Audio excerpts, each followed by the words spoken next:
Bonjour chers élèves. Notre leçon d'aujourd'hui concernant le vocabulaire, c'est le sens propre et le sens figuré. Nous commençons par les phrases suivantes. La première phrase. Neda dévore son sandwich. Deuxième phrase. Kautar dévore les livres. Alors, que remarquez-vous? Vous voyez que le verbe dévorer est répété 2 fois. On va poser la question suivante. Est-ce que le verbe dévorer a le même sens dans les 2 phrases? Évidemment, non. Il n'a pas le même sens dans les 2 phrases. Le verbe dévorer ou bien dévore dans la deuxième phrase, Kautar dévore les livres, est utilisé au sens figuré. Ça veut dire c'est une comparaison avec la réalité. Et dans la première phrase, Neda dévore son sandwich, le verbe dévorer est utilisé au sens propre. On l'utilise souvent. On peut dire dévorer ou bien manger. Passons maintenant aux autres phrases.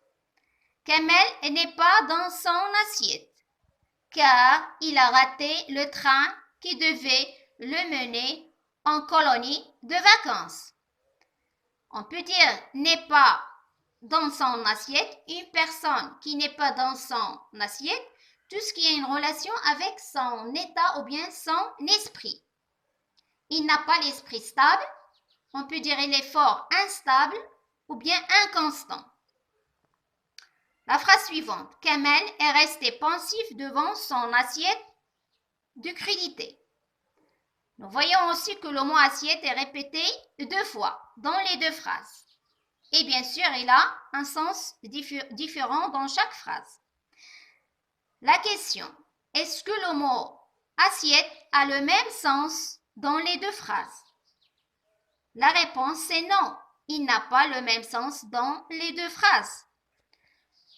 Le mot assiette a le sens d'un récipient rond qui peut être plat ou creux à table. On y met les aliments. Alors, cette définition correspond, elle, à assiette de la phrase 1 ou bien de la phrase 2. Alors, l'assiette comme un récipient qui sert à y mettre les aliments correspond à la phrase 2. Kamel est resté pensif devant son assiette de crudité.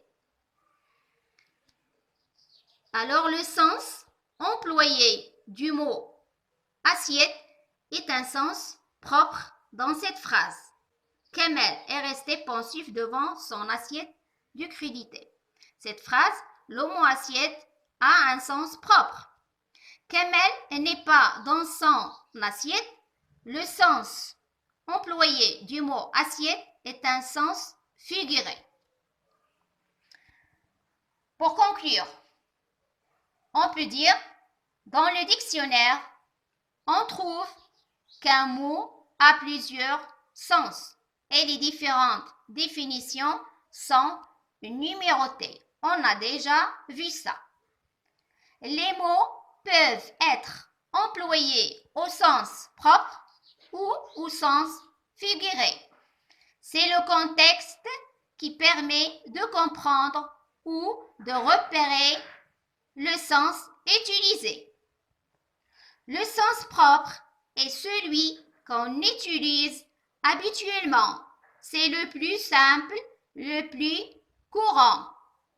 Le sens figuré s'exprime souvent d'une façon imagée ou abstraite qui renvoie à une comparaison avec la réalité. Avec la réalité. Passons maintenant à un exercice à faire. Je m'entraîne. Écris devant chaque phrase sens propre ou sens figuré. La première phrase. Mehdi est plongé dans son livre. Nous plongeons dans la piscine. Alors, devant chaque phrase, on va écrire soit un sens propre ou bien un sens figuré. Les phrases suivantes. Il a un appétit d'oiseau. Il a dessiné un oiseau. Alors, devant chaque phrase, on va écrire soit un sens propre ou bien un sens figuré.